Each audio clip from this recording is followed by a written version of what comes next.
Nobody wants to pay out any more than they can in any kind of divorce, do they? Of course. But a figure has got to happen, particularly if there are kids involved, and I'm thinking of Britain as the children of this divorce deal, all of us here in the nation. So what would be the ideal figure that you'd pay to get a good Brexit with a nice chunky trade deal? Well, I mean, nobody is yet putting specific figures on these things. Well, we're talking about the general principle. But, yeah. I mean, of course, while we're using the facilities, we pay our subs. I mean, we're not the kind of country that walks away from bills. I think it's uncontroversial that if we're still doing things in the EU, we're still participating in programmes, of course, we pay our share of the bill. I think a wider point here is we want the EU to succeed. We want the EU to be prosperous and successful because wealthy neighbours make good customers.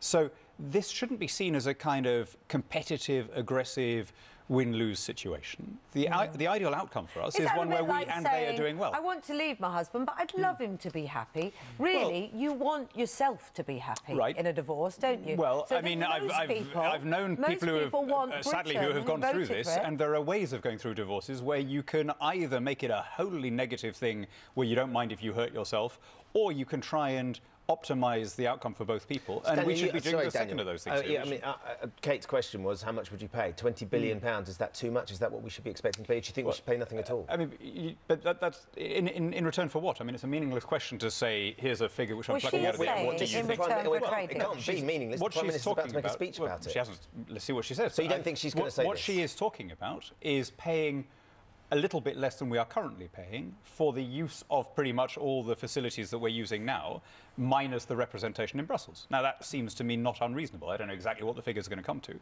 but that seems not an unreasonable principle. OK, Kevin, not unreasonable.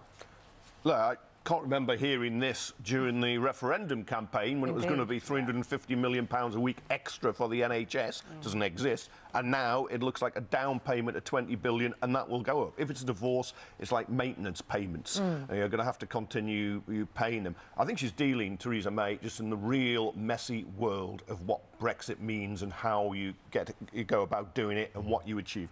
But it was all presented as so simple at the time, and I think that's where there was a great deceit.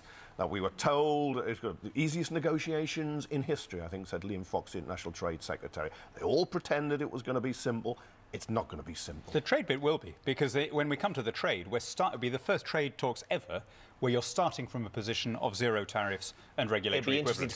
So when we get onto the trade, that will be... No, but this is important. We've started with the hardest thing, which is the money. It will get easier after this. Well, I can... Nina, what's your point? I think I agree with Kevin in the sense that, you know, during the campaign, this was very much said, you know, it's going to be easy. Nobody talked about a Brexit bill, and now we're saying, you know, the EU is trying to punish us. But actually, from the EU's perspective, this is what they've been saying all along. You know, guys, if you want to leave, there are going to be associated costs to that. And also, if you want to continue to trade with us in the way that you've done, there are also going to be costs that come according to that. So this whole putative, you know, this is the EU punishing us, it's not true. And what have we seen? What are we seeing with the government now? Reality is hitting pretty quickly.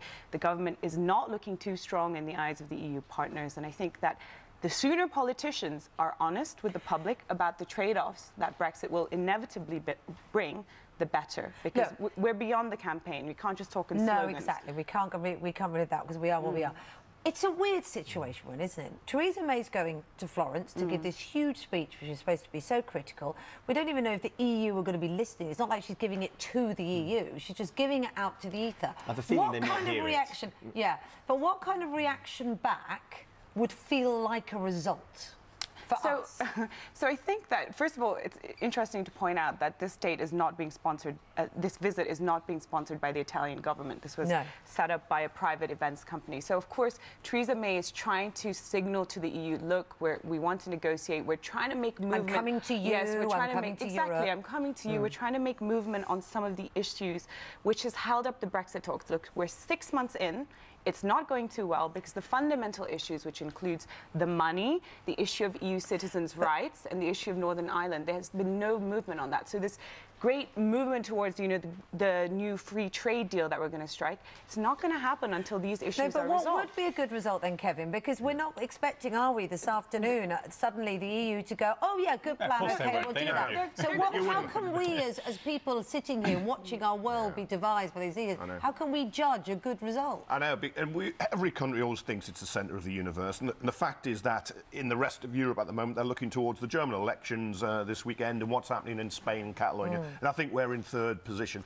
But Theresa May will speak about 2:15. We're told she's going to speak for about half an hour in the cloisters of this old church in Florence.